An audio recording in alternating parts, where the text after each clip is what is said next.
before in all these iconic matches when WWE was first starting and Monday Night Raw and the Monday Night War was a thing.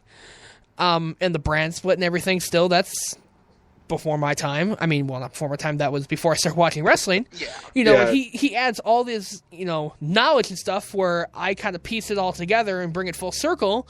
And it's kind of great to have that double perspective, though. right. I don't want to call myself a casual viewer. I'm a hardcore WWE fan. No, dude, you're not a casual viewer, dude. You're a smart. I would have been a casual fan when we first started the show. No, but you're a smart. You're one of us. Yeah. One of us. One of us. But no, it truly, it's been a really fun experience doing this show. Because, like I said before, we get excited to do it. We were doing one show every 10 days when we first started. And since then, we're now, next week, for God's sakes, we've got 4 shows alone. We've got our Monday Night Raw review Monday night. We've got our NXT WrestleMania special on Wednesday. We've got our NXT Lucha Underground review on Thursday, and then we're doing 3 live streams next week. We're doing the Monday Night Raw live stream, we're doing the NXT TakeOver Dallas live stream, and the WrestleMania 32 live stream. So that's like 6 things all right there. Right? Yeah. So next week is a huge week, and I thank Jeffrey Carter, for allowing us to use his YouTube channel to live stream Turnbuckle Productions. I'm very glad that I've met him, because all of the amazing photoshopped artwork and logo that you see, that's all from him. I can send him ideas and he gets back to me within 20 minutes. And dude is a friggin' superhero. He is. And we the 3 of us have had something done. We're not going to explain what it is now because it's going to be revealed at WrestleMania. Special. But we went to go get something made, and the woman that worked at the shop was so amazing with Photoshop, just like clicking away on this mouse, and I've never seen anything like that before in my life. And I'm a techie. I know how to do technology shit. And it's just... When you press a techie, that's saying something, okay? Yeah, and that's also why I love doing this show, is because I'm very blessed to have the access to studio radio level equipment that I just time it out where people aren't here, and then me and Max will do our show, and we get about an hour and 15 minutes, and then we're done. I go home, edit it, and on the air it goes. Pretty much. Yeah. Pretty much. Yeah. We have a pretty damn good setup, all things concerned. Yeah. And Max doesn't work, no longer works with me anymore. But again, the beauty of technology is that we do this. Right now we're doing the show live on a Google Hangout. And the audio quality, to be completely honest, if you weren't somebody who's really good with technology, you really wouldn't be able to pick out the difference in audio quality. Yeah, I've gone back and I've listened to some of our shows where I was right there in the studio with you, and then listen to ones where we're doing it kind of like what we're doing now, either over a Facebook call or over Google Hangout. And unless I was actively paying attention, I really couldn't tell the difference. Right, and I knew which ones were different. Some audio or some podcasts, not this show, of course. But some audio podcasts, you listen to them and they're like, and they're just that, and they're just so overmodulated and so hot that of course, if you don't know what I'm talking about, hot is a radio term known as you're really, really loud and muffled. And I have access to these. These things are like, I'm showing the guys on webcam right now what this is. This is a screen that goes over the microphone. And what it does is it prevents spittage. Well, that, and it I have a little bit of a lisp. My CHs aren't very good. But when I'm using these, you can't really hear it because that's what it's built for. It's meant to pick up those errors in the audio and correct them. Sort of phase them out. Right. I was always wondered what those were. Yeah. I meant to ask at some point. They're frisbees. You just toss them at people and... So we can throw them at Zach? Yes, we can. Aim for the eyes, boo! Oh my God, yeah. Yay! Hey, But yeah, Zach, what? Fetch. Oh, what the hell? But yeah, we've got a kid for being a dick. We've got a huge week coming up this week. Monday Night Raw live stream. Of course, Nate, you're going to be there with us. Then we've got the Raw review, the Squared Circle podcast Raw review that night, releasing on Tuesday, of course. Oh, of course. I'm expecting more build up for that than I do for the Monday Night Raw for WrestleMania. Yeah. Yeah. WrestleMania, it's going to be a very tricky show. It is. And it makes smarks like us very nervous. It really does. Yeah. Because, I mean, I do personally believe that there's, in all likelihood, it's going to be a pretty solid show with some flaws, but there's still always that chance that this show could fucking eat. Yeah. I mean, TakeOver Dallas by far will be the show of the weekend. And that's saying something. Vince McMahon and WWE should seriously be taking a step back and going, what are we doing wrong? We need to be like NXT. We need to have the build like NXT. We need to have the crowd involvement like NXT. Nah, we're just gonna force feed everybody. We should just rebrand ourselves NXT. Nah, we're just gonna send Roman Reigns up to the top for the third time in 6 months as WWE champion. Monday night NXT, that would be amazing. Oh God, I'd give anything for Thursday night or for Friday night NXT. Oh my God, that you would know, just be Oh my God. or even something that replaces main event. Because right now, if you want to watch good wrestling and you want some variety in it, you go to Wednesday nights. Wednesday nights, you got ROH television, you've got Lucha Underground, and you've got NXT. Oh yeah, exactly.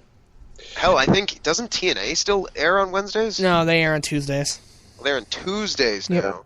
Okay, on Pop TV. Yeehaw. Oh, I don't even get that station with do. our cable package. Yes, you do. It's basically for soap operas. It's Pop TV is the old TV guide. Oh, okay, never mind. Yeah. I do. Okay, It's channel 89. Yeah. Wait. Yeah, you're right. That is the soap opera. Oh my God, they do call it the soap opera. For son of a fuck.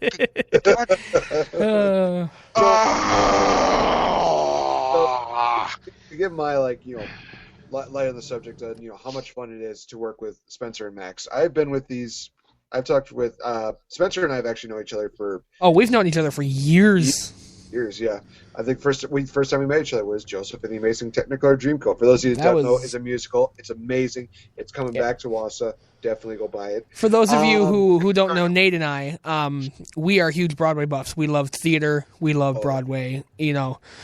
I love doing shows. I mean, the last show I was in Shrek, I was Shrek, and honestly, I'd give anything to do that show again. It was honestly, no joke or anything. I would love to have seen that. I'll loan you the DVD. It's not as. Oh, you actually have a DVD of that? Yeah. Wausau Community Theater does DVDs for the show, so holy shit, that's awesome. I'll get you a copy of it. But we went to go see NXT Green Bay, and that was a lot of fun. We got to interact with the crowd, which was amazing. I remember doing the whole Enzo Amore big cast deal. That was probably the most I had at that. And to tell you guys more, I have a story to tell. Ooh, story time. I think Spencer's gonna hate me because I'm waiting for her to give me the death stare every single time we talk about RV on RR. Rear view on Ruru. Yeah, I'm coming for you. There it is. Hey, at least it's not Max that's saying it this time. So, at least Spencer's not doing this whole thing where he just calls it. For those of you that missed it, there was this one episode a couple weeks, about a month ago, where Spencer just has this death stare, and then he just gets closer and closer to the camera, and Max is just can't stop laughing. And you could just tell he's having such a hard time keeping his composure because you just see all this graphic deal because he's moving so fast. He's just You see him over here, then you see him over here, then you see him over here. The camera cannot pick up his motions because he's going by so fast. He's laughing so hard. But no, that's not the story. For those of you who don't, actually, it's a couple days ago. We were actually hanging out at Spencer's place, and we were playing WWE 2K16. And Spencer knows where I'm going with this. Yep. So Spencer gets the idea of having these like multiple triple threat matches where one of them is either like a regular triple threat, another is Extreme Rules, another's Cage, and things like that. I think it was like the first triple threat that we did. Second. The second one. Okay, thank you. The second one that we did, it was a WrestleMania match. It was me as Brian Pillman, Max as Cactus Jack, and I was myself. Himself. We were just doing like Extreme Rules. We're beating each other up. About a minute. Not even. 30 seconds.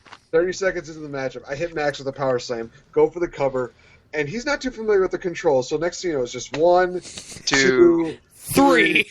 And I just remember Spencer's reaction. He gets on his knees like, "Why, God, why do you hate me?" And you're just running around my house doing the Bo Dallas thing. It was great. Oh, it was funny. Yeah, we need to have more of those days. That was fun. It really was. Oh, and we could also tell them about the video that we made for Green Bay, where we decided to pull off the whole Wyatt family deal, and it's on my Facebook. I was gonna say, it's on your Facebook page. It's your profile picture, isn't it? Yeah, it's a profile video. Actually. Yeah, I actually did that, but it was actually so cool. We just decided, you know what, we like being goofballs, so let's just do something crazy. So we decided to do like a Wyatt thing. And I feel so bad for Spencer because he was trying to edit it, make it look so good, but the computer not working with him. Because we were trying to do like the whole thing where they do the whole swap up for tap, and it would just not upload to the computer. I'm thinking, God, this kid's just killing himself just for like a 7-second video. Here's the video real quick.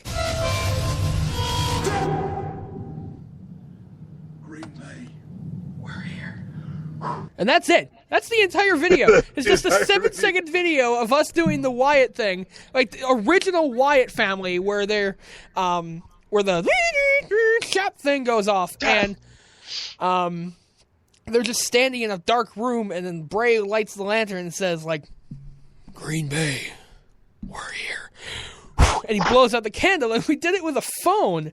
And I was holding the phone, and then Max was holding a secondary phone with a flashlight on it and pointing up at her face. And when I did the fake, and I blew out whatever, Max turned off the light, and it looked phenomenal. I don't know why. It was just on an iPhone video camera, and it works. It was so much fun. That was like I said, we were at NXT Green Bay. And I think we'll do the same thing when we go to Green Bay for Monday Night Raw in May. Okay. Oh, that's going to be awesome. Yes. Especially, do you want to tell them where we're going to be seated there, Spencer? Yes. You guys will have to come find us. We are ringside. We are right on the ramp on the right side. So if you're, TV. Yeah, if you're watching Monday Night Raw and they're coming down the ramp, they're coming down the right side. We're going to be right on the edge. So it's going to be my first Monday Night Raw, my second live event this year, and nothing could be an NXT event, but Monday Night Raw is going to be phenomenal. It's going to be great, even if the card is just complete shit. Yeah, it's about the atmosphere. It's not about really what's going on. It's about the experience of being at Raw. Right. Oh yeah, definitely. But it's just so much fun working with these guys because, like we said, Spencer is very creative when it comes down. Oh, God, yeah. Just, making these podcasts and just making videos, everything like that. And then you got, Max's experience with knowing what's going on with wrestling. Almost matches mine, surprisingly. It's almost uncanny how much we can talk about, like, something that happened in, like, 1992 or something that happened. Right, and that was the year I was born. I don't know what the hell happened. And Max would just fucking spout these things off, and I'm like, stop making me feel old. Stop being bored. I turned 4 or something. Damn it. I love